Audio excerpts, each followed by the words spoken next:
Yeah.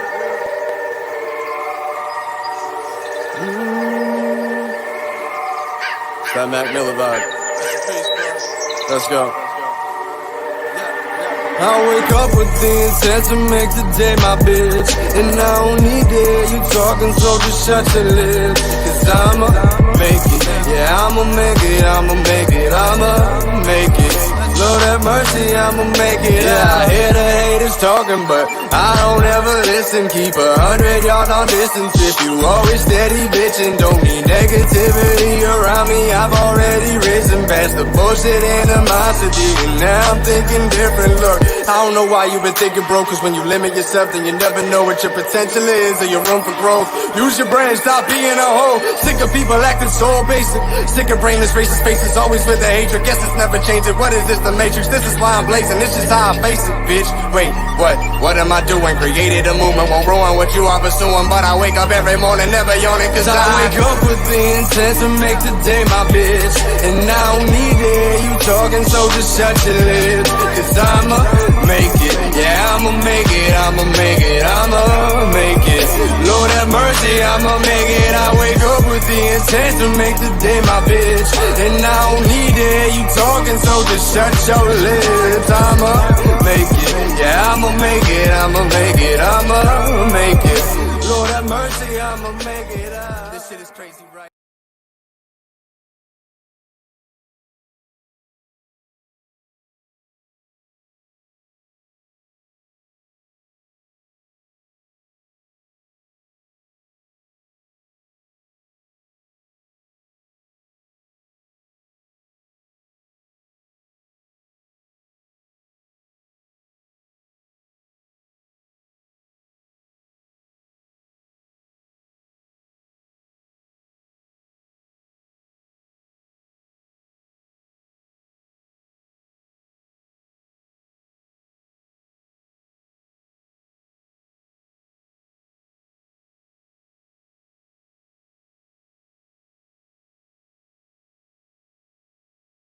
All right, people, sorry about that. So I'm already having issues with this, and I knew this was going to happen. I knew this was going to happen. If you're watching this live on Facebook, this is also on Twitch. This is also on Twitter at @whatdidadam_say.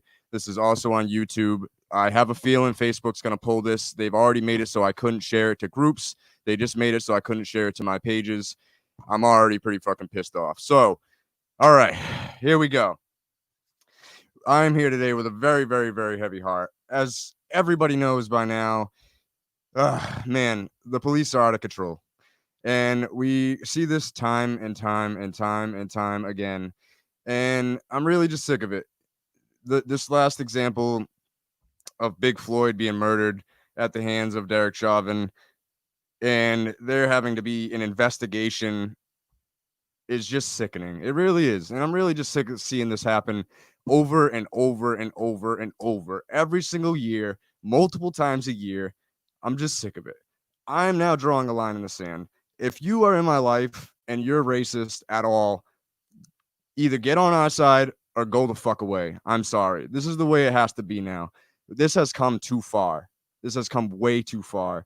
And today we're going to talk about how we feel about this situation currently, other situations that have happened that are identical to it, the patterns that are forming, and solutions that we can possibly have to this whole situation. Again, if you're watching, share it to everywhere. If it's not letting you share it, try to go on Twitch, get the link from there, or go on YouTube, get the link from there. Let's just share this shit already. I'm already getting pulled. Atticus, are you having problems on Twitch too? So my guests today are two very good friends, both I guess three very good friends, because Kim's in the background too there. I have Amber, Amanda, and Kim with me today, to really speak on everything that's going on. As a white male, I really didn't feel like it was appropriate for me to just come on here and rant like I just did, because first of all, I'm gonna get really pissed off. And second of all, I don't have the full perspective. I don't. I can't. This doesn't affect white people the way it affects people of color. And until people see that, we can't really make change. So first of all, ladies, how are you feeling right now? And tell me a little bit about, you know, how you're feeling about this whole situation. Just start with Amber and Kim. Well, Kimberly actually stepped out of the room, so it's just me right now.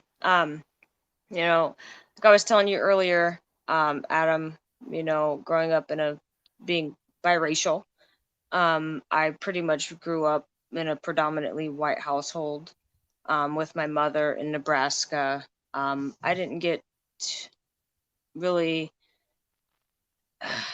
I got to hang out with my black family periodically throughout the years. I spent the summers with my dad. I knew I was half black, but I also didn't really get it. I didn't really get it until just probably right after I met my wife. You know, um, I see now how difficult it is just being a black person in America, male or female. And I don't even I can't even speak on it completely because, as you can see, I'm light skinned, but I have a brother who has a white mother that you would never in a million years be able to tell that his mother was white.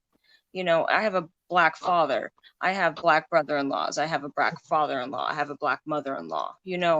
I have these things that I have to worry about every day that I feel like white people, they think that they care and they think that they know because they might have a black friend or a black relative, but unless you're actually in those shoes every day and you see it for yourself, you don't truly get it. And it's Mm-hmm. frustrating because you preach and preach and preach and preach and you try to be nice and you try not to uh I try not to curse and call people names, but it's gotten to the point where I don't care. I Mm. just don't care anymore. I didn't care yesterday, I don't care today, and I probably won't care tomorrow. So if you can't get it at this point, and even being a grown ass adult, if you can't get it, it's like, will you? And again, what do I need to do to make you realize and get it? You know? Mm-hmm. Yeah, that's basically how I feel too. Like Mm. I just there's no room for it anymore. Like you need to understand that this is an issue. It's it's it's a huge issue. But before we go too far into that, Amanda, love, how you feeling? Like I said earlier, somewhere between overwhelmed and speechless, and infuriated to the point of tears and driven to action. Um, it's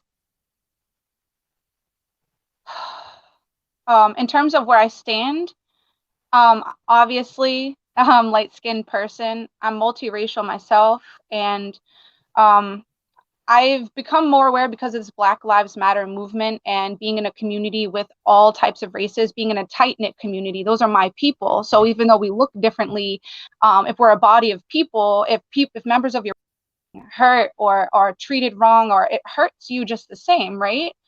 Um, so I'm upset on a collective level, but personally, I haven't experienced racism because I am light skinned, obviously.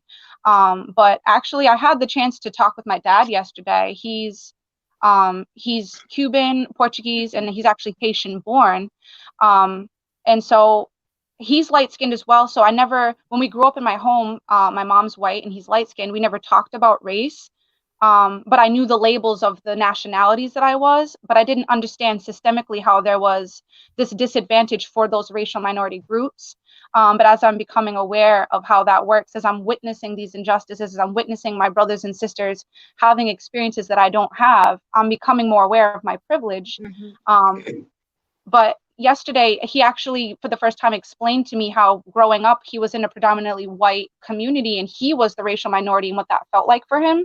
So even as of just yesterday, I'm just getting in tune with how that plays out in my own blood, like having an Mm-hmm. afro and brown skin, that you're viewed differently, obviously. And so I can't speak on behalf of my African American brothers or sisters or anybody who's experienced this disparity of any sort because of the color of their skin. But I'm, in my heart of hearts, all for justice, all for truth and unity, and know that there's no future for our country if we don't have accountability of our law enforcement, if we don't have unity in our people, and if we don't keep dividing our people. So I might cry during this live. I might not have nothing to say, but I'm here, and I'm gonna be bold because now's the time. Yeah, and that's kind of how I feel. Like this, like right when the intro was playing, I was just sitting back here, like, okay, breathe, like just breathe through it, you know, like it's upsetting to see over and over. And I tried really hard not to watch the video of Big Lloyd, and I did. I made that mistake, and I just keep playing it over and over in my head, and it's really fucked up. And it's even more fucked up because, like, I really don't think they arrested the cop. I really don't. I think they kind of took him out of state and are protecting him, honestly, to have a little bit of a hot take. And even if they did arrest him, they charged him with third-degree manslaughter, which is nothing. And the other three officers, two of which were also kneeling on him. There was, if you haven't seen the second angle, I did. the one officer was kneeling on his neck, and there was one on his low back and one on his legs. He had over 500 pounds of pressure on him. And to say that that's okay and to think that that's okay in any way is just, I don't get it. I really don't get it. You really have to be blind to, I don't even know what to really think that. And you know, I had a conversation with a police officer earlier on Facebook, because he is one. You know, I didn't know he was. I saw that he was a veteran, you know, from his pictures, and I kind of was going back and forth with him. And he's like, you know, one bad cop doesn't make the whole system bad. And I said, bro, come on, like, come on. How many times do cops have to kill 1,000+ people a year? Their job is supposed to be to protect and serve us. When did that stop? And I'll give you a hint, it never started. Police started, if you look at the history of them, they started from slave masters that didn't want their slaves to run away, so they would hire these people to go get them. That's literally how police started. And that's why it's so entrenched in white supremacy, and why racism is literally like trained into police officers. Like, even, you know, police officers that are of ethnicity are like doing the same shit because it's the system. And until we can figure out a way to really change the system, I don't know if anything's ever really going to change. And as mad as anybody can be that buildings are being burned, it's like, that's why I say, I've cried a lot. When I saw that, I was like, holy shit. Holy shit. Like, they burned down a whole block. First of all, if you don't know it, in a lot of these protests, and I'll tell a story that I told Amber and Amanda before the show about being in Wyoming after this, but I had an event happen to me in 2012 that really opened my eyes, and I've been following along everything that's been going on with Black Lives Matter since. And every single time, like, if you look back at the Ferguson stuff, there's cops that incite a lot of this violence. They incite the rioting in undercover plain clothes, just going to start stuff. Sometimes what they do is they use these tactics where they take their vehicle and they almost hit people just to piss people off and keep turning around and like doing circles so they can get their windows smashed out and it looks good for the news. These things happen over and over and over and over if you watch a pattern. Literally, they keep happening. It's the same exact thing over and over. So what does it take to really make people realize that the reason the rioting is happening is, one, because they're incited by police. And when that happens, it's kind of like a group mentality takes over of like, I don't want to miss out. And people are already angry. So they're like, well, yeah. And then they join in. And they're not wrong. I do not think they are wrong at all. At all. When you get frustrated to the point, like, okay, let's bring it to an elementary level.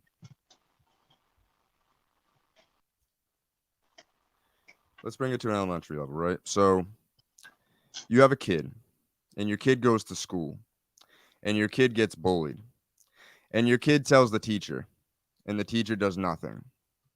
And then your kid tells his counselor, and the counselor does nothing.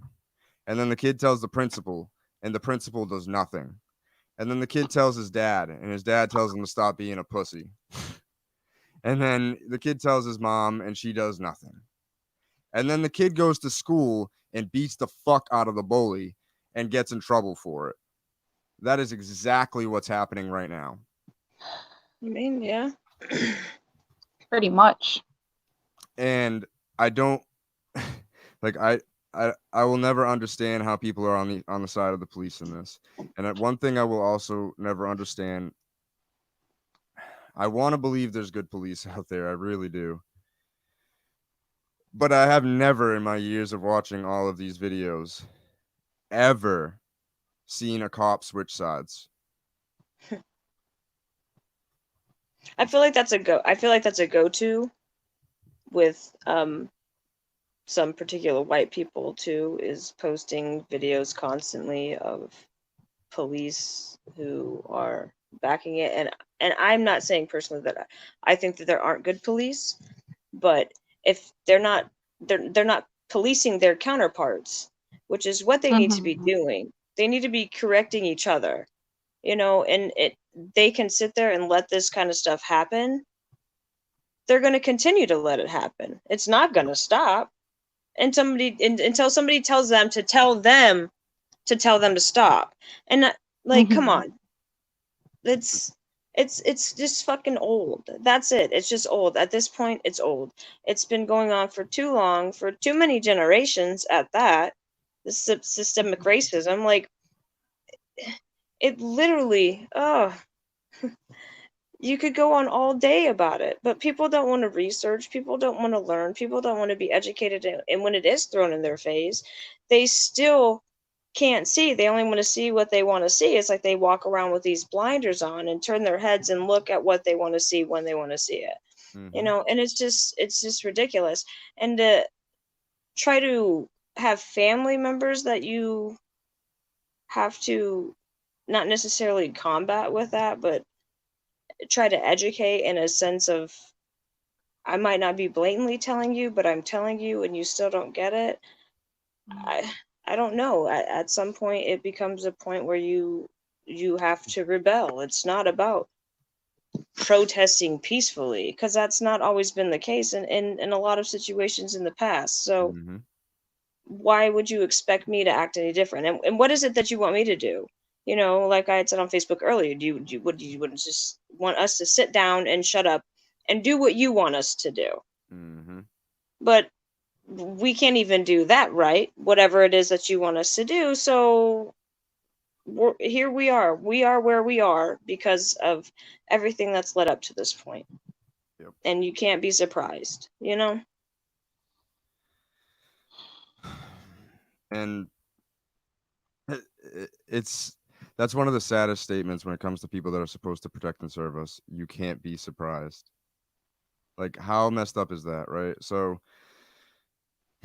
it's a problem, right? If you're watching this and you don't think it's a problem, I don't really know what else any of us can really tell you that's going to make you really believe that it is a problem, right? So past that, I think the next thing we really need to look into is ways we can try to fix this. Now, mind you, if police, which they do, go back to slave owner days, that means that this is hundreds of years of legacy for these police. This is hundreds of years of getting to this amount of power. And it's going to take a lot of time, and it's going to take a lot of knowledge of what the system is in order to really change it. So I was doing some studying the other day. Well, yesterday, actually, more specifically, because we were supposed to go live yesterday, but Amber mentioned she wanted to do more research, and I was like, so do I. And I want to kind of I need to sleep, and I need to really get this down, what I want to say.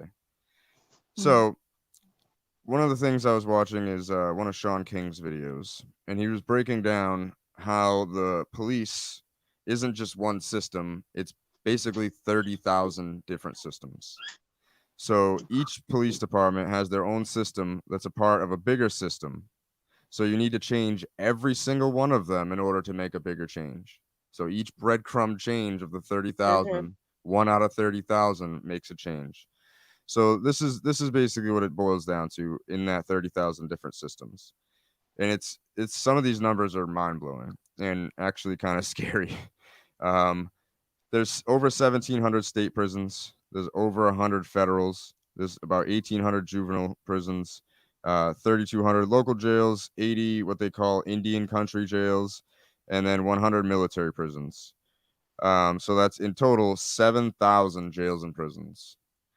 And that's the other part of why this is systemic, because this whole system was built in order to make money off putting people in prison. Again, you need to know this stuff. Mhm. Now, breaking it down on the police department side, there are over 12,500 police departments. On top of that, there's 3,000 county sheriff's offices, 2,500 other police departments, including state and campus, which equals to about 18,000 different law enforcement agencies. Crazy. There's 2,400 district attorneys, which are locally elected prosecutors. And if you didn't know, out of the 2,400, only about 7% of them are tried outside of 150 different DAs. So that means 150 out of 2,400 DAs in the country oversee all 93% of all cases. Crazy. So that means 150 people are basically making all the decisions on the DA side. So all in total, that equals to about 27,000 systems. And then there's different federal, state, county, and local laws, which makes it even more systems. And on top of that, there's 51,200 judges on the local, state, and federal level.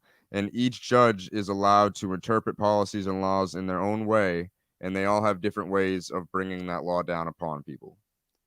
So, on top of that, there are over 1 million police officers in the US. That to me is wild. Wild. And it lets you know how crazy the control of police has gotten over everything. And we are basically already in a police state. That's at least, how I feel. But in order to change this police state, we really need to understand that all those different systems exist. Mm-hmm. Now, Definitely. one of the things that I was talking to my friend Eve about yesterday, she said that, and obviously this is a much bigger issue than even cannabis, but it really correlates. So just kind of hear me out if you're like, what the fuck to cannabis and people getting killed. I'm not saying that. So in the cannabis side of things, people will literally harass their local and state reps to get cannabis laws passed or hemp laws passed. I've seen it time and time again. She brought up the fact that people get so excited about the fact that they're calling their state and local officials to make a change with cannabis that they videotape it and put it on Facebook. And she said, why can't we do that with the police systems? Why can't we call our state and local officials and start demanding change? We need to take back control. That's what this is all about. The police have ultimate control of all of us, and that's not how it's supposed to be. They are supposed to be public servants. Who pays police officers? Raise your hand if you pay a police officer. Yeah, and all of you watching. All the people that they're pepper spraying and tear gassing and shooting rubber bullets at, they're getting paid by those people to do it at that time, literally. I've never driven down the street ever in my life, well, in my adult life rather, and seen a police officer and felt like I was safe. Same. And I was being protected and that I had nothing to worry about.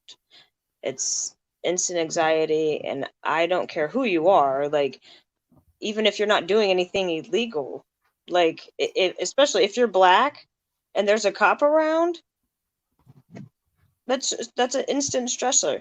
And I know plenty of white people who don't have to deal with that on a daily basis. It's not, but they would like to think otherwise. That's okay.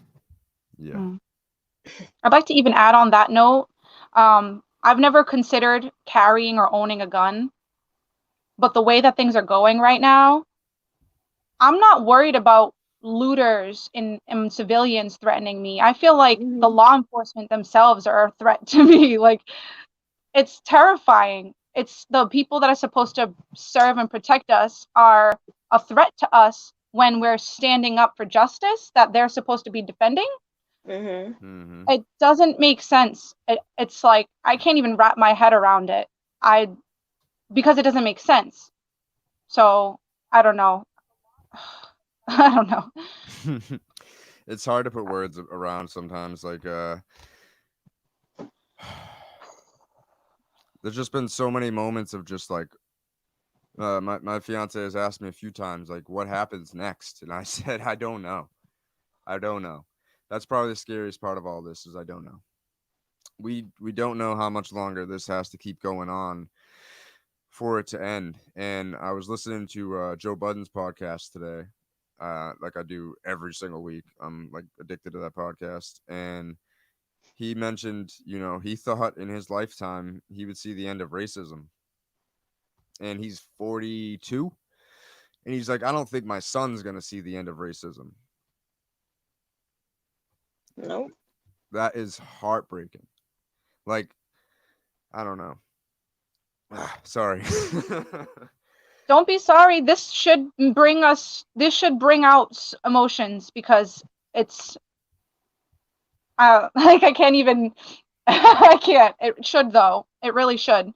People have died over this. People for generations have been oppressed because of the system. People live in fear.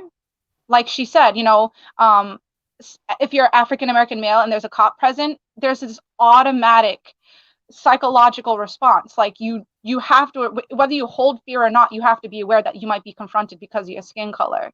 And it how do you end that? If there's so many different systems within our law enforcement, how do you end that psychological effect?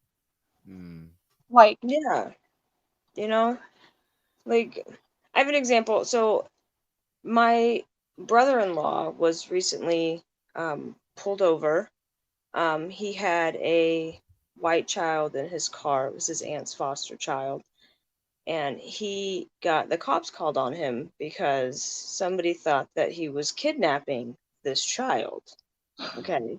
So he had 7 to 10 police officers who had pulled him over and had him out the car and asking questions, this, that, and the third. Like, you don't really realize what kind of situation you're putting somebody in, and you know what could have happened to him over some stupid assumption and Mm-hmm. misunderstanding because somebody assumed something that wasn't.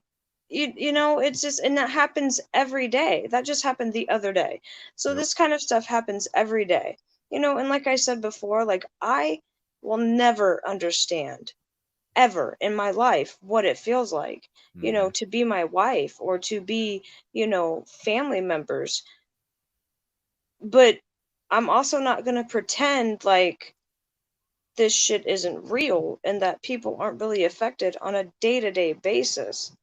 It affects me because it affects people I love and mhm. people I care about, and society as a whole is just really fucked up and ass backwards. Mm-hmm. And it's really unfortunate. It is. It's unfortunate. Unfortunately, and this is why I really wanted to try to compare what cannabis has had to go through to become legal in even some states. Like it's one of those things. Sean King was talking about this too. In Atlanta, there's a small little like 2 mile radius circle of Atlanta where if you have a certain amount of weed on you under that, it's legal. You travel outside of Hmm. that 2 mile circle, you can get arrested for weed. Like that's how crazy laws are with weed, but that shows you how many different systems there are. So it starts with one local police station making a change. And I don't know whether that change is to disarm cops. Other countries have cops with no guns and they do Hmm. fine. I've seen plenty of videos with people in the UK with people that are wielding machetes and bats and everything, and the cops are able to subdue them with minimal injuries, with no weapons, no guns, no tasers, no nothing, just, like their hands and baton. I mean, it is different over there. Obviously, guns are way more stringent, like it's harder to get them. But there has to be some kind of solution. Like when I see police departments tear gassing a whole entire block, that lets me know that something went wrong very long ago. Very long Mhm. ago. Isn't that what we went to war with Saddam Hussein over? Interesting. That's mustard gas, guys. If you don't know, Mhm. that is literally mustard gas. If you are my age or older or even probably a little bit younger, you have to remember when Saddam Hussein was mustard gassing his people and how they used that as the excuse to go to war with him. So what's our excuse? Why are we able to do it? It's complete overreach. Complete overreach. Mhm. Um so In terms going of, go oh, ahead. I was gonna say in terms of a solution, it's along the lines of what you said, like calling our local legislators and senators, and just like advocating for legal cannabis, advocating for justice in this way. One thing that we could do is call, I don't know if it would be called the police stations or call the I'm not sure who to call, but we can um, have them request that the police officers have cameras on them so that it's not like if somebody catches this part of the situation that there's only that footage. There should be full contextual footage, like this is the full context of what's happening, and it will hold the police officers more accountable. I think that's a good idea, and that we should push for that as one step, like just one singular step. I think that's a good idea. So Shayla just let me know in the comments that she said, I don't know if you could see this comment, but I can only share the YouTube link. I think they took down the Facebook link. So this is another problem that's happening out there too, is I've been watching this young lady named Samani Scott, who has been in the front lines being a fucking warrior in Minnesota. She has been tear gassed. She has been shot. She got a can. So what these cops are doing is they're taking these tear gas canisters and they're duct taping the thing down. So they basically become live explosives. At that point, when they're out, they explode from pressure. And what happens is they're throwing them right at people when they're at the end of their thing because they're using gas masks, and it basically becomes like a concussion grenade. And she had one blow up right in her chest and rip off her nipple ring and everything. Like, this is what's happening. Like, they're shooting people with rubber bullets that are like, I can't even find something big enough. They're like literally this long, like longer than my finger and like Yeah. this fucking thick. And they're shooting people with this as less lethal ammunition from 5 feet away. Like, I saw somebody get hit in the leg and immediately just bleeding because these are not non-lethal things. You're using war tactics against people, against your people you're supposed to be serving.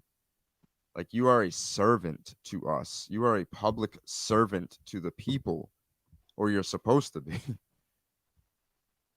So what about the So fact that this is a pandemic right now, though, that right? is We're that is not also supposed to be something. gathering in groups, so it's almost justifiable that the law enforcement breaks it up. But it's like, how do we justify their actions given the context of why people are standing up in the first place?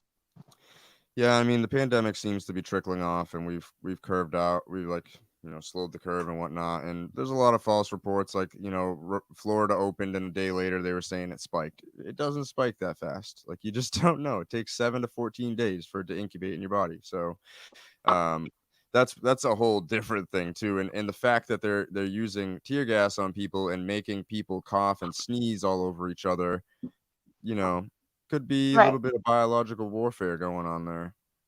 Could be all part of the thing, like they are. I was watching I have friends all over. This is why the internet's such a powerful thing, man. Like, I swear, whoever really invented the internet invented it so that we could actually have information when they're lying to us, because they've been lying like crazy to us every day.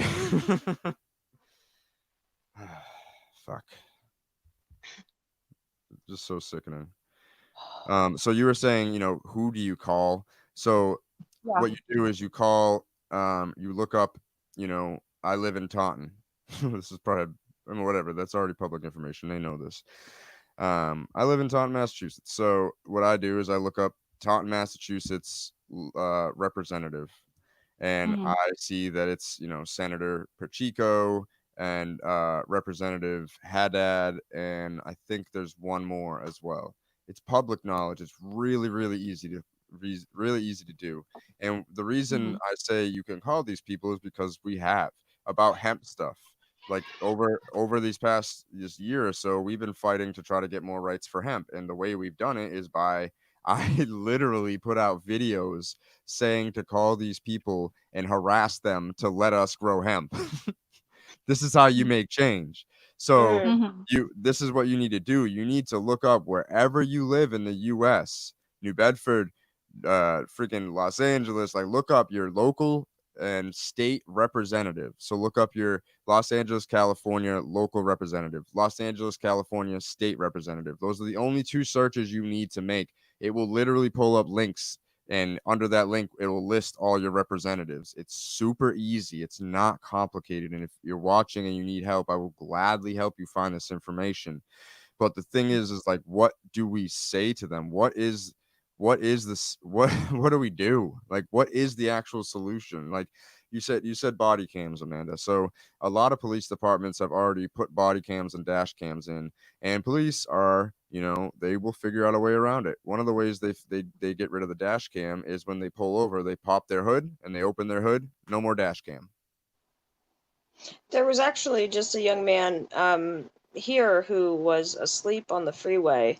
He pulled over, and they claimed that he was blocking the road, but from the pictures you see that his car wasn't actually blocking any traffic. It was not impeding traffic in any way. And people are calling for the body cam footage to be shown, and there's Mhm. no body cam footage. Hmm. So, I mean, Kimberly is in here. She would probably know a little bit more about that situation. His name was Dion Johnson. So, I mean, you can look him up, but this was just what, last week?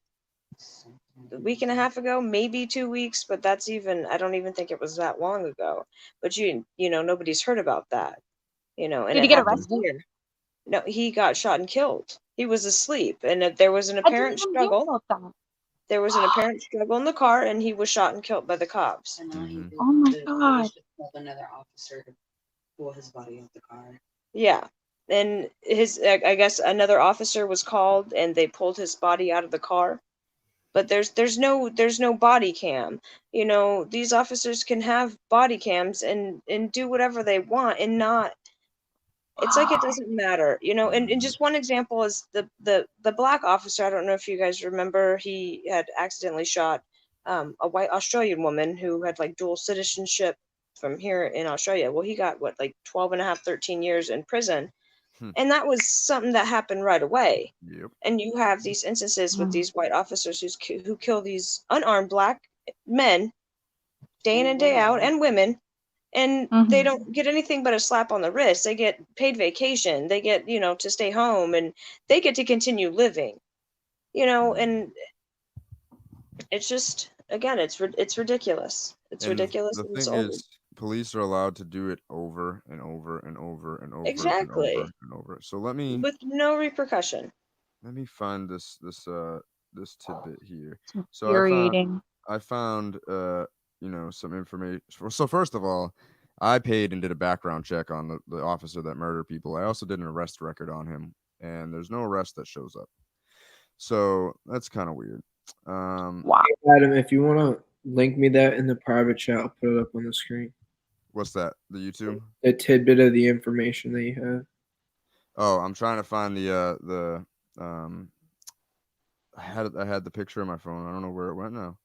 It was basically his whole rap sheet though. And he has already murdered, I think the number was 3 different people. That cop alone. That one cop. That one singular cop had already killed 3 people. I need to find this shit. But it goes all the way back to like 2002. Literally, like he got into a high speed chase once and killed 3 people. He shot somebody else that was unarmed. He's being represented by, I think, is it Alton Sterling's the cop who shot Alton Sterling. The same lawyer is representing this cop. So like Oh, go the, figure, right? Though. these police unions literally have lawyers just on standby for when they do this shit, right? Damn, I need to find this How about the information. fact I saw a post specifically that said that there was further investigation and that George Floyd had underlying health conditions and that there was no evidence of strangulation in his autopsy. And it's that's because it because wasn't what? strangulation. It when wasn't. when you have three grown men leaning on you with the entirety of their bodies, full body weight on you, your chest is completely constricted. It might not necessarily look like you were strangled, but you literally had the weight of three grown men on top of you with no regard for your own life. And people want to be like, oh well, he could breathe because he was saying I couldn't breathe. Yeah, I can breathe. I can talk while I'm running for a little while, but eventually I'm not going to be able to because I'm running out of breath, and eventually there's nothing, it's And it's the combination, right? So it's if exactly, it's if the you watch, combination of everything. Yes, his underlying health conditions, but what they did to him is what caused his death. no, I Not meant the because he combination had of everything they did. Like his health had nothing to do with this. So the murderer cop Derek, he had his knee on his neck. Now yeah. that probably it was restricting his airway, but more so it was squeezing his jugular. This main vein Exactly. here goes to your That's what it brain, was. and when That's you what it must have been. and that plus the 500 pounds of pressure. Imagine 500 pounds of pressure on you right now. How would that feel? Just not without having anybody squeezing your jugular. I would probably be dead within Seconds. Me yeah. too. Like I would be crushed. I- It would probably crush my rib cage. Like if he wasn't a really big dude, that would be a difference. That would be a that would oh my god. Mhm. But so the cop knew him. The cop Oh, has because they worked. had worked together. They were bouncers together, and this could be like some conspiracy stuff, but there's some stuff going around saying that Big Floyd was actually in porn, and so was the cop. Like they've worked porn together. I don't know if that's true, but from what I hear, they've had a relationship. So how is this not premeditated? Mm. How is it not premeditated? How is this an accident? So I found that information on the murderer cop. So here it goes, right? Minneapolis police officer who murdered George Floyd on May 25th, 2020. The restraint technique was not part of department training. That's what they always fucking say. That's their biggest excuse, right?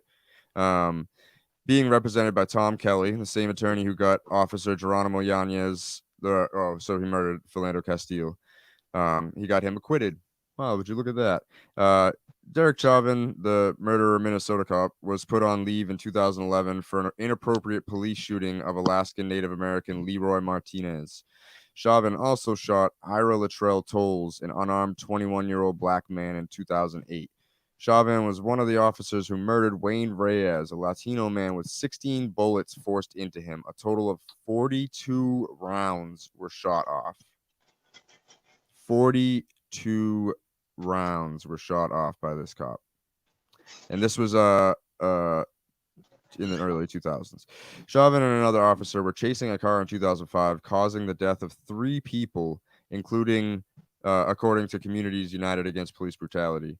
There are 12 police brutality complaints against Chauvin in the Minneapolis Office of Police Conduct complaint database, and they are all listed as closed, non-public, and no discipline. And like I said, I did an arrest record on him and a criminal record background check, and he has nothing. So he has literally, let's see, 1, 2, 3, 4, 5, 6, 7. Big Floyd was his 7th person he killed. Mm-hmm. And this is just one that happened to be caught on camera again. Yep. That's all True. this is this one more that was recorded. Not to think of the countless many more that happen every day that you don't see, that people don't know about and might not ever know about, Mm-hmm. It's ridiculous. And How about the lack of remorse?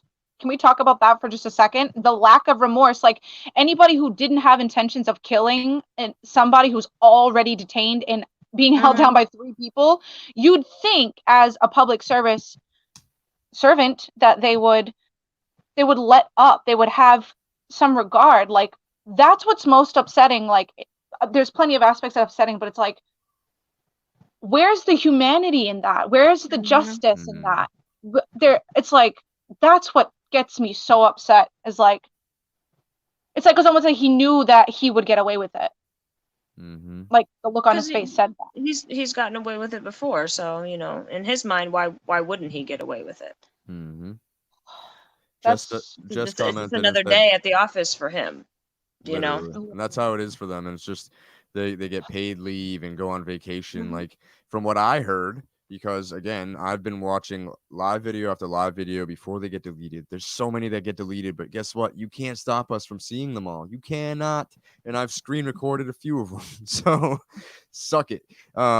Because you can't censor this. And what I'm seeing is, again, where's the humanity? I saw yesterday when the National Guard came in, I saw this one very impassioned black man going to the National Guard, begging them, like, you're one of us, bro. You took an oath to protect us, bro. You literally took an oath to protect us against enemies, foreign and domestic. Domestic, meaning in the US, meaning the cops. They are the enemies of us right now. Mm-hmm. And it's up for the military. Like, literally, this is what the military had to do, right? The military just had to go to Derek Chauvin's house, put him in handcuffs, show us him getting arrested, show us him going to jail, and show us getting first-degree murder like he should have, so he can get life in prison and he can get dealt with in there. And so he gets put in a, not so cushy place then too. Because that's what happens with cops. They'll do 5 years and they'll be in this like penthouse suite type of jail away from the whole Gen Pop. And that's not how this stuff should go down. If you wanna murder somebody, karma should, be able to work itself out. Sorry to say, Definitely. but it's again, where do we start with the change? Because it's just so systemic. It's so systemic. And the humanity, like, there was, when I was watching videos, there was people on their knees with their hands in the air and unarmed. Everybody's unarmed and getting shot at, pepper sprayed, and tear gassed. And people are just like, well, they shouldn't be throwing stuff. Right? I'm He like, shouldn't have okay. thrown that rock. Or that water bottle, because a water bottle is totally equal to tear gas and rubber bullets the size of your hand. It's just crazy. It's crazy. Oh yeah, I mentioned I wanted to share my story in Wyoming, and this was really eye-opening for me. First of all, I grew up.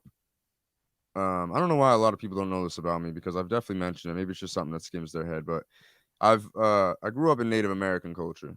So I grew up from the age of like being born till I was about 11, going to powwows. I was on a native drum. I had regalia. I would dance in the circle. I even had a native name. We have found out recently that there's no native in our blood, but my dad was convinced for a very long time, because of information from his great grandfather, that we were. Um, and the native community is very accepting into people that just get it. You know, I didn't really even see racism until I was like 12 years old when I moved to Plymouth. It was a really small, well, it's a big town, but it has a small town attitude, and it's very uppity and white, or was especially back then. Mm-hmm. I ended up leaving there. I left Massachusetts and moved to Wyoming. And in Wyoming, I played basketball a lot. One of my homies, Dylan, was, he was played for one of the college teams there, and another team was traveling from out of state. I think it was Atlanta, and we were playing ball with them. We hung out with them the night before, and the next day I went to the library with 3 of the people from the team. They were all black. And we're at the library. We're literally not doing anything. We're not being loud. We're not even laughing. We're just like, I think we were checking our Facebooks and just like being online, because they didn't have like anything with them. They were traveling, and this is 2012. So like, cell phones aren't as prevalent. So the librarian decided that she wanted to call the police because there was 3 black men in her library. And the police showed up, and when they showed up, they were questioning them as if they were guilty already. And I noticed what was going on and stepped over like, whoa, what's going on? And they told me to mind my fucking business. And I said, "What? They're with me. What do you mean they're with me? They came from out of town." Like I basically reiterated what they were telling the police. And yeah, okay. What are you doing here? What are you doing here? And so they ended up leaving. But that night it was just like a light bulb for me. Like I have a privilege that they don't. Like that is Mhm. what white privilege is. Like they on their own were probably going to go to jail for literally nothing, if not more. If not more, if it escalated. And just by me being white and being there to reciprocate their story and make them go away it was like it was so sickening to me. Like how, because of just my pigment, do I have this kind of like privilege? Like how is that fair? How is that fair? It's not fair, you It's know. not. No. Not. And people need to realize that, like, this isn't, like all the people that are very close-minded about, oh, you have such white guilt and stuff like that. It's like, it's not even that, bro. Like, we are supposed to be humans at the end of the day. And when you see other human beings getting hurt at the rate that people of color in our country are being hurt, like, you just need to, like, feel this thing. Feel your At least fucking heart. recognize and try to have an understanding and try to Literally. educate yourself and try to grow from it and try just to be open-minded and see things from a different perspective, because no, certain things might not affect you personally, but it should affect you as a person, just having a Mhm. heart and just caring. you know I think that more white people need to get it. They need to get it. They need to figure out how to get it, because it's not our responsibility. It's not the black community's responsibility to sit there and preach and preach and preach and try to reiterate these facts to these people who just refuse to get it. It's up to them. That's how change can start, is if people start to actually recognize and do the things that they need to do, be it research or going out to protest or just listening to people to get a better understanding. It's really a lot easier than what people make it out to be. Mhm. I No, agree. as like I have to reach deep and try to find one singular example of like when racism happened in front of me. Like I would, Kim, I don't know if you're willing to speak about it, but are there any incidents that have happened to you in life? And I already probably know this answer, that you know She actually left the room again. ah Sorry. it's I okay. can go get her. So keep talking though, and I will go get her, and I will be right back. Okay. Yes, All yes. right.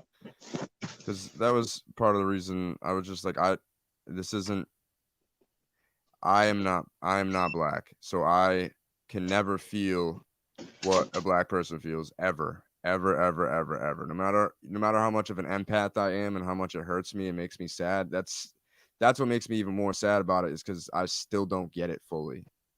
I still don't get it. Even feeling it, I don't get it.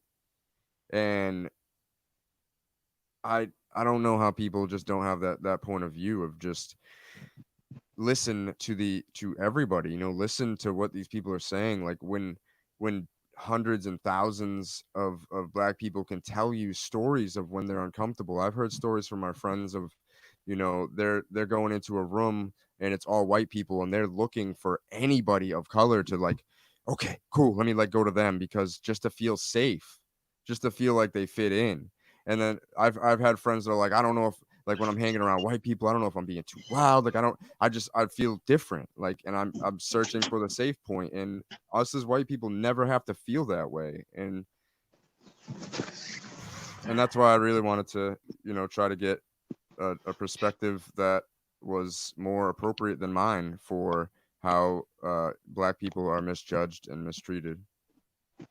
Okay. So here's my wife, Kimberly. Hi, Hey, Kim. Kimberly, it's good to meet y'all. likewise. Yes, likewise. I actually met, I don't know if you remember, I met you like once, I think, maybe twice. Yeah, Yeah. I definitely remember we had a lot of fun. We did have a lot of fun. That was Right. awesome. Um, so I was saying to Amber, like, as a Mhm. white man, obviously I can only see racism so much and I only have so many examples, and they're not even really affecting me. It's people that Mm. I've seen it affect. And I really wanted to hear stories from a Black woman about, times you felt just uncomfortable being in a room, times you've been just felt uncomfortable around cops, like, and Yeah. That's like all the time. But honestly, like it's happened quite a bit. I would have to say there's been a lot of microaggressions I've experienced in my life. Honestly, a lot of it hasn't been open racism, but I have had a lot of people actually, believe it or not, I got called a burnt bitch one time. So wow. yeah, that was in junior high, probably like seventh grade, because this girl thought that her boyfriend liked me or whatever. But yeah, I've experienced a lot of microaggressions. I've had people tell me like, "Oh, you talk so well for a Black person." Actually, when me and Amber first met, her friend told me that, and it it just takes you aback because it's like, how do you even respond to that? It's funny because you sit here and think about all the different responses you want to have, but then finally, when somebody says something stupid, it's just kind of like, what Dumbfounded. do you do, you know? And Right. like even being in Nebraska, we got completely different experiences. It was definitely a cool place to learn the world and see stuff and whatnot, but it wasn't it felt funny, that's for sure. Because Mm. even just working in the restaurant, I would literally be the nicest person and ask just simple shit like, "Hey, you guys want some free chips?" And people would just look at me like shit. And then Amber would go ask, and they'd be like, "Oh yeah, for sure." And Mm. I'm like, "So you're just gonna ignore me?" And even just talking to people throughout the restaurant, and it's uncomfortable as shit. And like Amber was saying, there's definitely colorism within the Mm. world as well. So she doesn't experience the same things that I experience, and I don't experience the same things that my siblings experience. And it's a scary world to have to literally worry every single night about if my brothers are getting home safe, making sure that they don't make the slightest wrong movement to make someone uncomfortable. I have a nephew who barely turned 13, and kids at school were calling him all sorts of things. And like, I don't really know what the audience is like right now, but like they were calling him like bitches and faggots and all this other stuff. But when my nephew stood up for himself, they said he was the aggressor, and essentially he got kicked out of school for the rest of the year because they said that other students felt uncomfortable by him. Yet other students were able to physically put hands on him and harm him.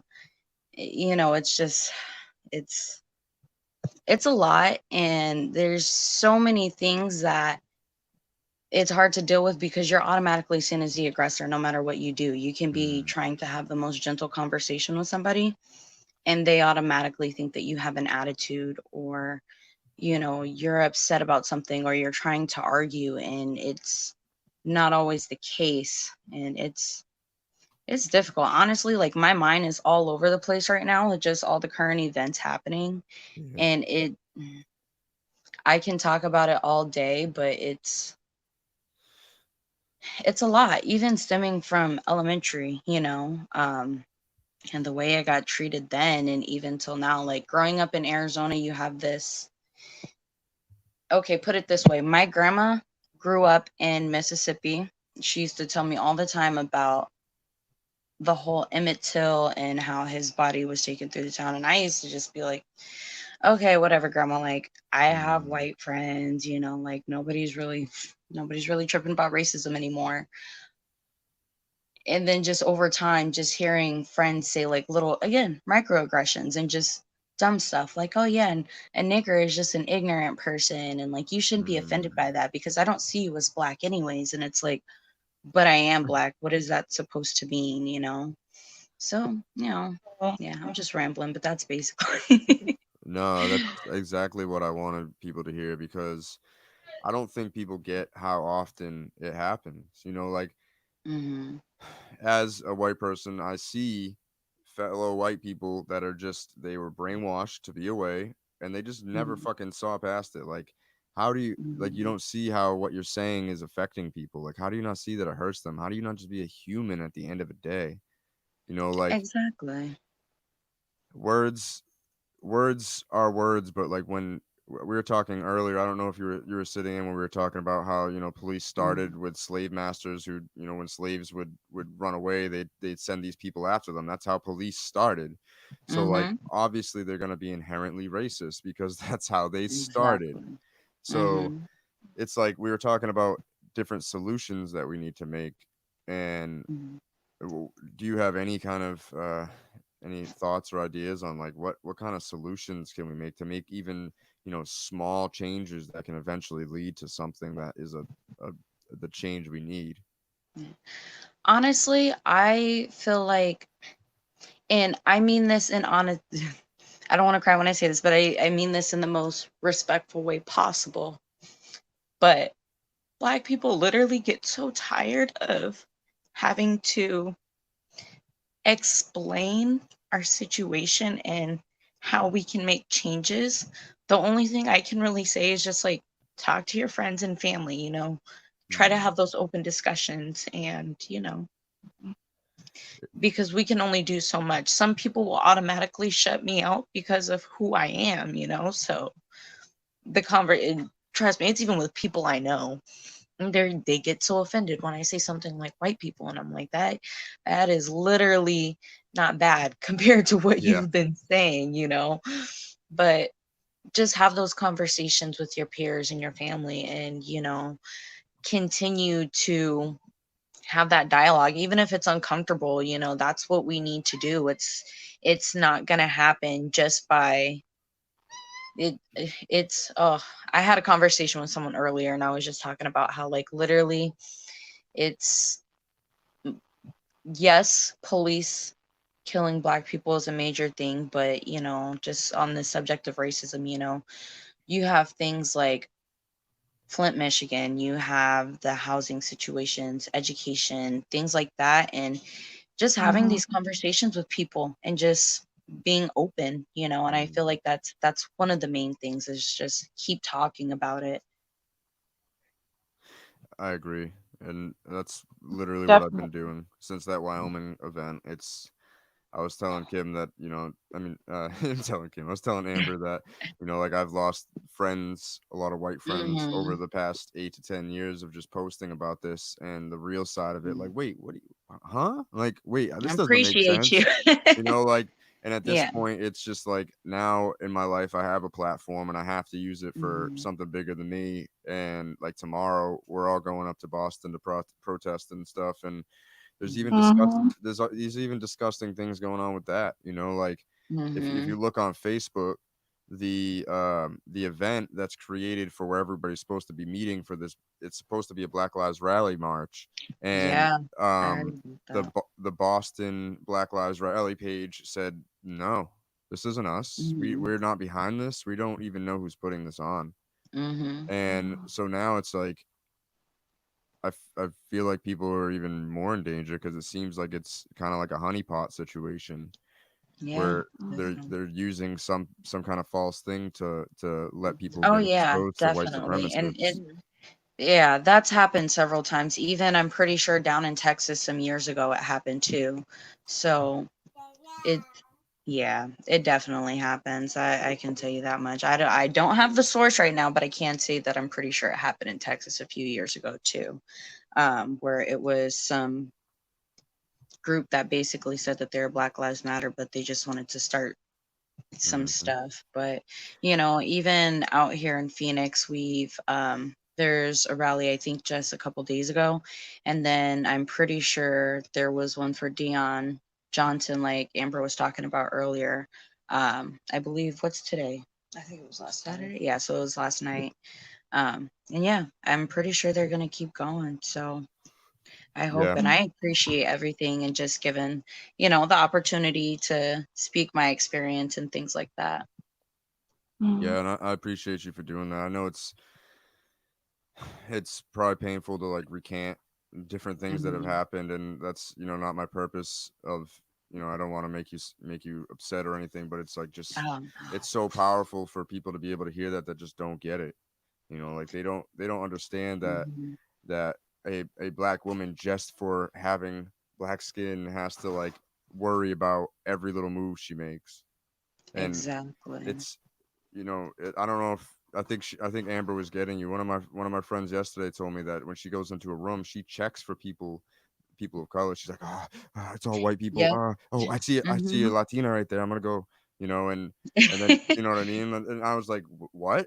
She's like, yeah, like Mhm. you don't even like. I don't think you understand. And I'm like, I thought I Yeah. did, you know, after you know trying to be, you know, an ally in this for the past like 8 to 10 years, and I still am Mhm. barely scratching the surface of like what it is because I will never get it fully. I just can't. I Mm. can't.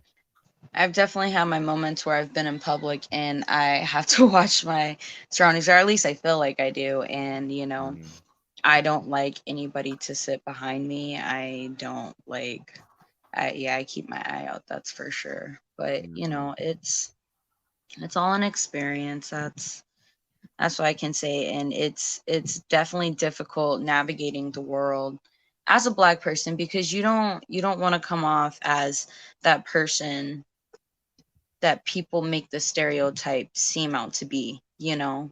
And that's Mm. everybody's argument right now is like, oh, why are they rioting? And, you know, all this other stuff. And it's like, literally, if that was your child that happened to, if your child was gunned down in the street, I have cried for these people like I've cried for my own siblings. And mm, it hurts, you know, and to Mm. know that my grandma literally watched all that stuff happen in the South and it still happens today. It's just yeah, it's two fucking generations wild. later and nothing's changed. It's Mhm. just Exactly. And the unfortunate thing is, you know, even black parents today still have to have those conversations with their kids, you know, about how to act. And like I was telling Amber, you know, when we have a child, I want them to live their best life and do what they want to do. But unfortunately, there's going to come a time where I'm going to have to tell them, like, if you have peers that are not the same color as you might be treated a little bit differently. And that's a terrible. And I've even had this conversation with my niece who was lighter than Amber, and kids at her school have made fun of her hair. And I, you know, again, just made to seem like the aggressor. And yeah, it's hard to deal with. So it's like you have to tread twice as carefully in this world almost. mm, and I just thought of something in regards to that conversation that parents or guardians need to have with their children if they have any type of features or skin tone, anything like that. Because I'm actually dating somebody who is African American right now, and in the topic and thinking about having a child, it's like I don't have that. I have white privilege, but Mhm. imagining having a dark skinned son, like I'm like, okay, what does that look like? What does that narrative look like as a Mhm. like how would I even go about explaining that? Because I don't understand it personally firsthand. I don't Yeah. understand it. So it's like there's this dynamic of like, even if it doesn't personally affect you, we still need to understand how it functions in the system and how it Mhm. dysfunctions, obviously, and how to how to give them the mental and psychological backbone to show up to the world despite what may or may not happen to them, and not put them in Mhm. complete fear or, like, I don't know, it's all, how do you navigate that? Like it's a genuine Exactly. question, but it's kind of insightful. Mhm. Like something I'm going to have to consider. Mhm. mm, Yeah, that's something that, again, me and Amber as women, we're never going to understand the situation of what a black man goes through, but even black women, are my is when I was a kid, my dad always told me, he would be like, you already have two strikes against you in the world, and you're going to have to work twice as hard as everybody else to get the mm, same exact thing. You have one strike against you because you're Black, and you have a strike against you because you're a woman. And having those conversations with the, like, and even think about having those conversations with kids, like, I really hope that it helps opens the eyes, because some people don't even have to talk about that. They're just like, yeah, go have fun, you know, come back before the lights turn on. And it's so much more than that. That's how it was for me growing up. Like my parents Same. like, go outside, come outside. They'll lock the door on me and come back home when the light turns on. Right. That's literally like how it was. And I mean, well, I guess different. Like when I lived in New Bedford, when it was living in the city, my dad didn't so much do that. But when I lived in Plymouth, my parents did. You know, like so it goes to like it goes to just show how different places are so different. You know, like if I didn't have I have a smidgen of a perspective, and if I didn't have my perspective, I don't know. I have no clue. Like, what would have happened if I just never moved to Plymouth? You know, like what would have happened if I went through New Bedford my whole life? You know, like would I still have seen racism the same way? Maybe eventually, but it was just so blatant in Plymouth. You know, like it was like it was just disgusting. It was gross, and they discriminated against anybody that was any way different than them, other than just a prissy little white boy or girl. You know, like so I'm like, you know, especially in the summer and shit, I get darker. Like I'm not white enough for them. I got called like they used to call me a bug-eyed Arab. First of all, I'm not even Arab. I'm Portuguese and a bunch of other shit. Like people are just that stupid, you know, but they want to be judgmental because that's just I don't know if it's their parents or just societal over generations and generations of this shit happening, or a combination of both. Combination of all that. But I think to your point of like just having the conversation, it's you have to, and you're gonna lose probably some family members. You probably have a racist aunt or uncle, you know, if you're a white person. You know, you're gonna ruffle their feathers a little bit and probably piss them off, and they might not ever talk to you again. And you have to be okay with that. You literally just have to be okay with that, because there's no room for people like that anymore. There's not. There's not. If they don't get it, too bad. You know, like you don't get to be a part of what I have at all. You don't get to be a part of my life if you don't get that all human beings matter.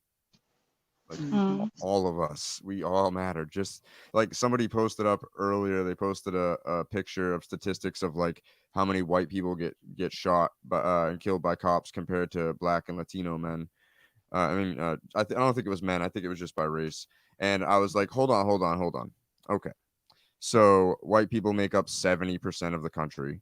And if you add the Latino and Black number together, it's higher than the white number. So you're going to tell me that 30% of the population gets killed at a slightly higher mark than 70% of the population does. And you don't see why that's an issue.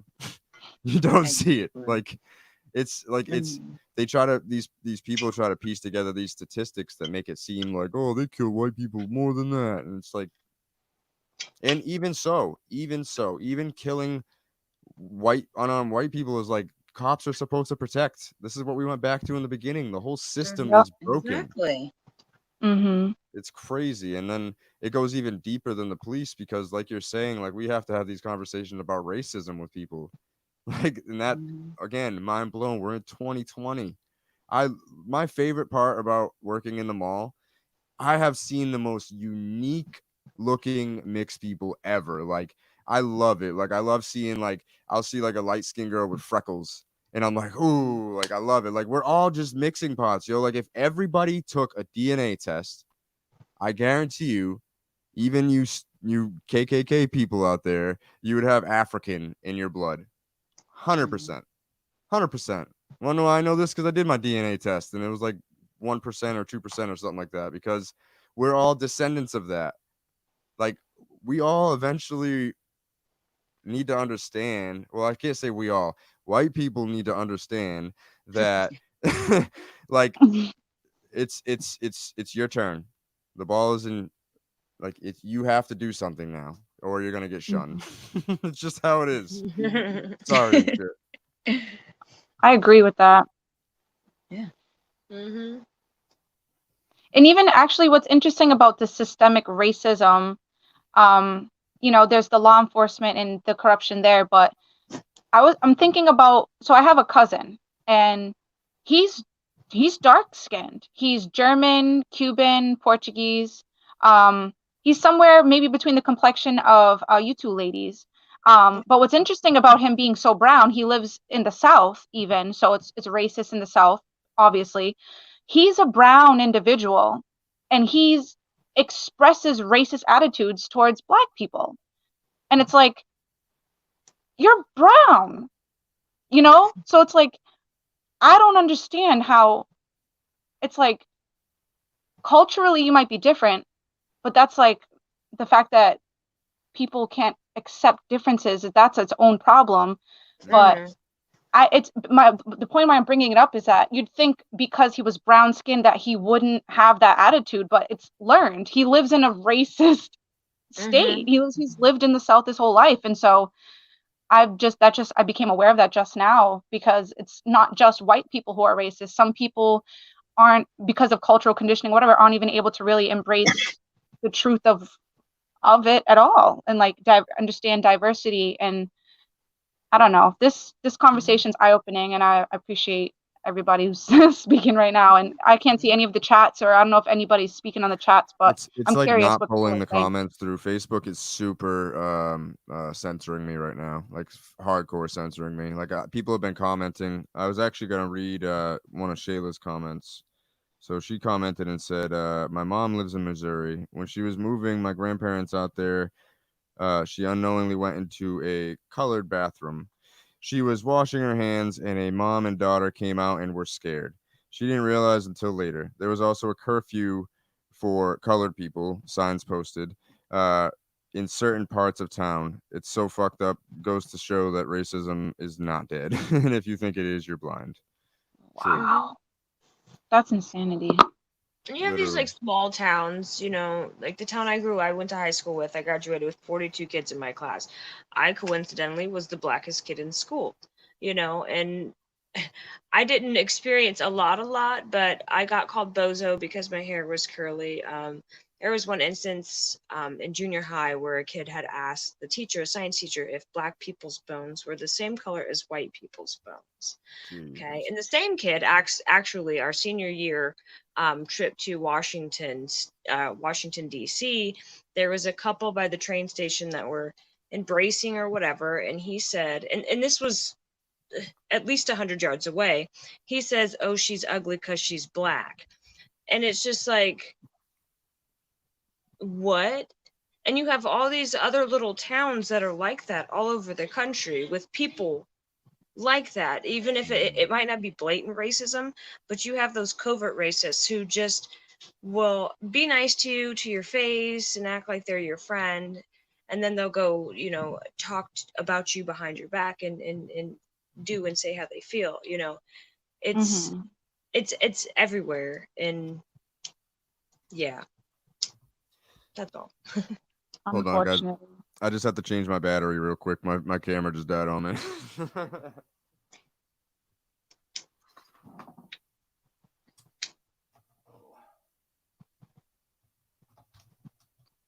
I'm wondering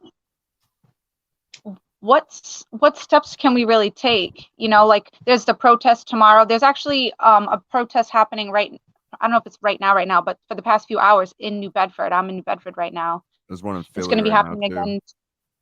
And where? Philadelphia. Oh yeah, it's today. It's been for a couple hours, and it's going on tomorrow, and for as long as it needs to.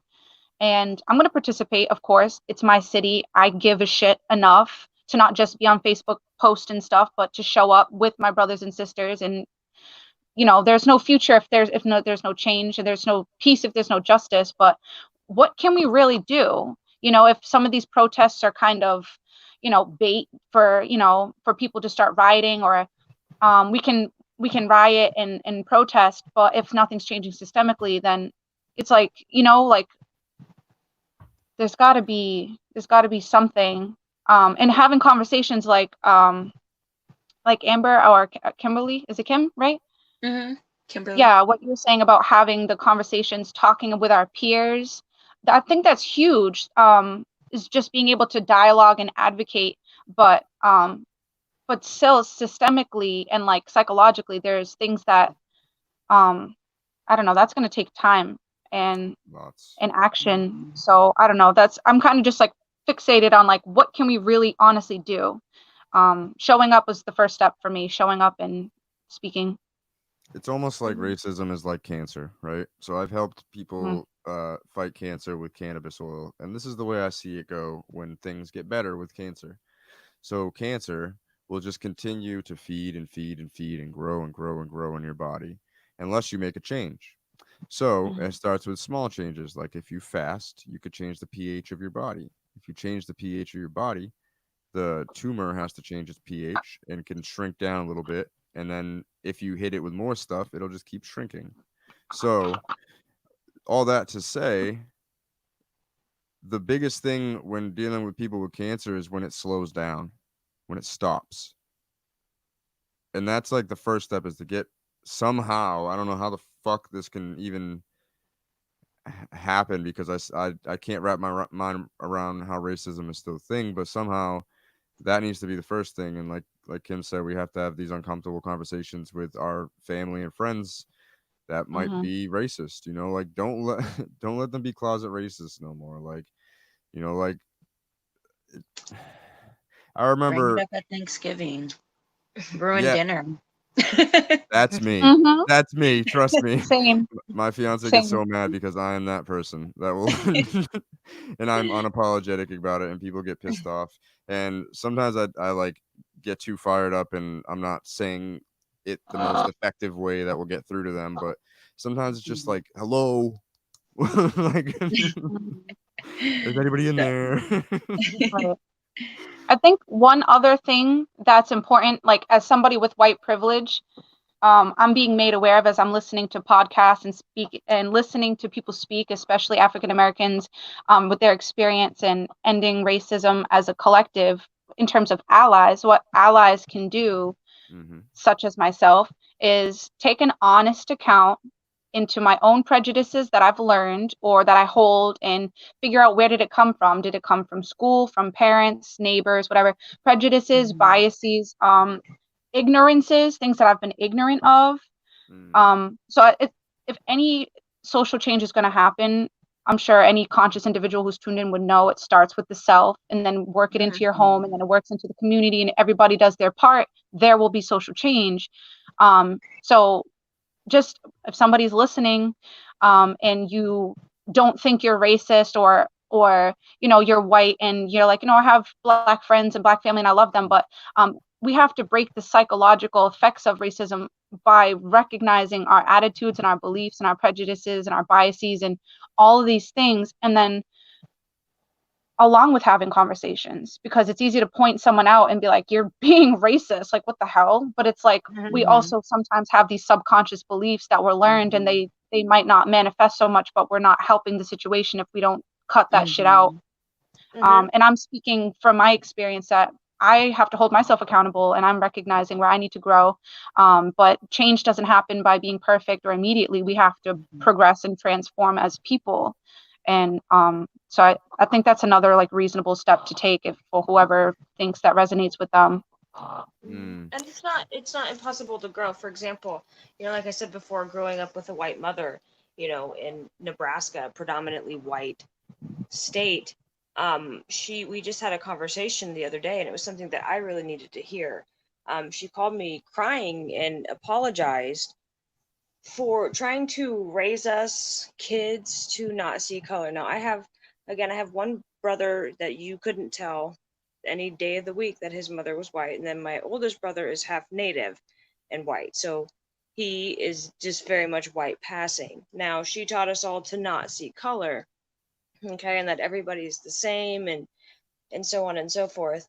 And I get the positive connotation of that, or what it's supposed to stand for, what you're trying to do, but at the end of the day, you're ignoring individuality, you're ignoring cultures, you're ignoring religions, and so on and so forth. But she called and was bawling and was apologizing for that, because she knows now that that's not how she should have been looking at things. She should have seen more that she did have two children who were black and who were going to go through life and through a different type of experience than, Mm. my oldest brother, for example.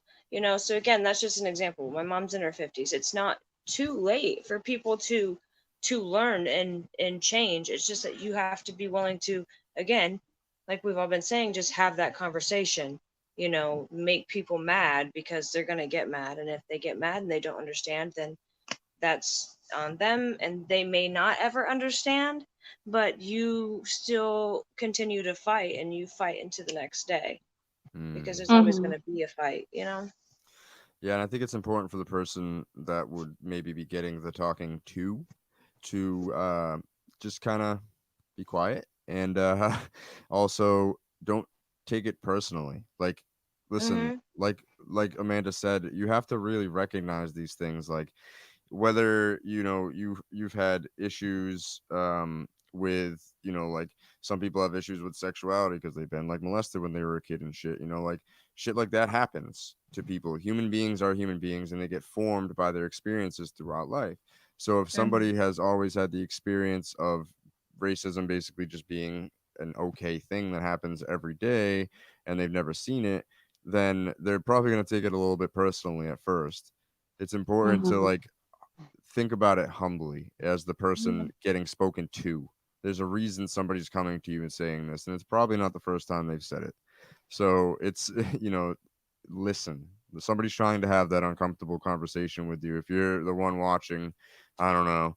You never know who's watching these things, but Mhm. accept it for what it is.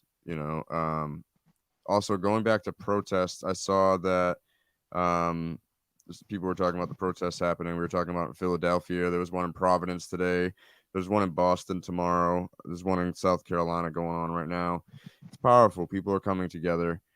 Just be very careful, people. If if Mhm. if you're out there, make sure when you go to these protests that you do not go alone. Do Mhm. not go alone. Okay, really understand that. Do not go alone. Not only do not go alone, go with a group, like a big group, have rendezvous points to meet up with in case things go down, and also have people you can call that are not there. Have 4 or 5 people on standby that are waiting for you to call to make sure you're safe, because there is a Mhm. lot of bad stuff going on right now. People are getting arrested. There's like drive-by vans coming through and snatching protesters in different parts of the country.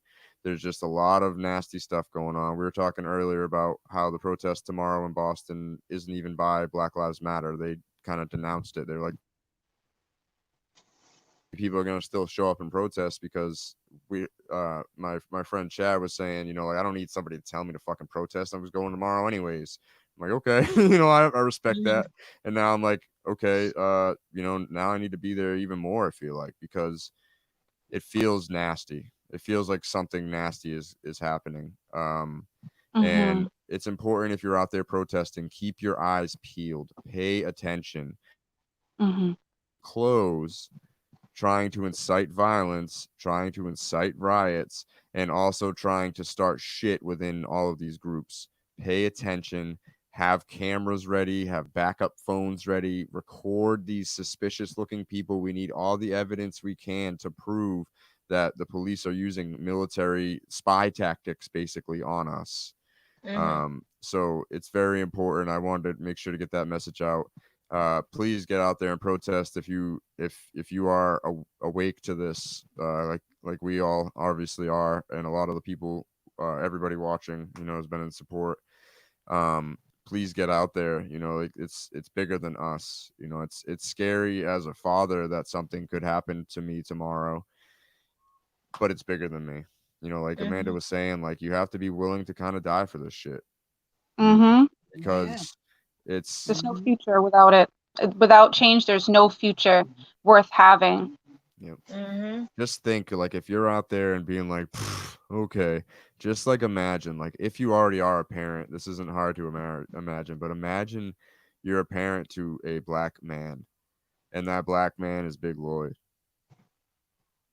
Like, just think about that for a second. Like when I think about like if that was my kid, if that was Nia, if that was my son that got murdered by a cop, like I would be uncontrollable. You could not control me. It would be bad. And that is how his family is feeling. That is how we are all feeling because we've seen it so many fucking times at this point. And I'm really just over it. So tomorrow I will be in Boston for sure. I'll be there with a group. If you are going alone and you're watching this, please don't go alone. Message me. If you're in a different state and you have no one to go with, message me. I have a very far network. I have a very far-reaching network, and I could probably hook you up with a group of trusted people. I have friends in Denver, LA, New York, all over protesting right now. So we are there's always more of us than there are of them. Remember, there's a million cops, there's 330 million American citizens, and the National Guard is American citizens. So eventually I kind of have more faith in the National Guard to do the right thing than the police eventually. And I think that it's going to take a few of them to kind of join on our side, because that's a different system, like Amber, as a veteran, like that shit is drilled into you. Like you will protect America. You will protect America. It's part of training. Like you're brainwashed. I fucking am gonna protect America. Now is the time. Yeah, exactly. And That's how they all you can't say that you have American pride and not defend the people that you're supposed to defend. Exactly. It's up to you.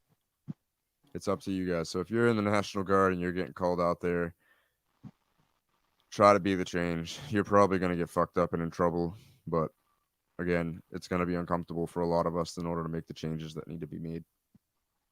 It's going to be uncomfortable for every single person who's genuinely committed to making a change. Nothing about this change is going to be comfortable. No. Nothing. Exactly. But I think that's a pretty good note to wrap up on. Thank you for coming on here and telling your experiences. Thank you for the opportunity. Yeah. Appreciate it. Just trying to do anything I could do to help at this point. It's I don't know what else to do. It's just I got to make people more aware, and this is like a way of having an uncomfortable conversation with anybody that decides to click play. Exactly. So maybe like I said, I don't know if I said this in during here, because as soon as the camera came on, for some reason I just got super fucking fired up. But if this even sparks change in like one singular person that can just realize, like, dude, racism is stupid. Like there's no way to look dumber in the whole entire world than to be racist. Just know that. And the people who are in the know look at you like you're a fucking idiot because you're racist. So, on that note, wherever you are in the world, good morning, good afternoon, good evening, good vibes to you. Get out there and make a difference. Peace.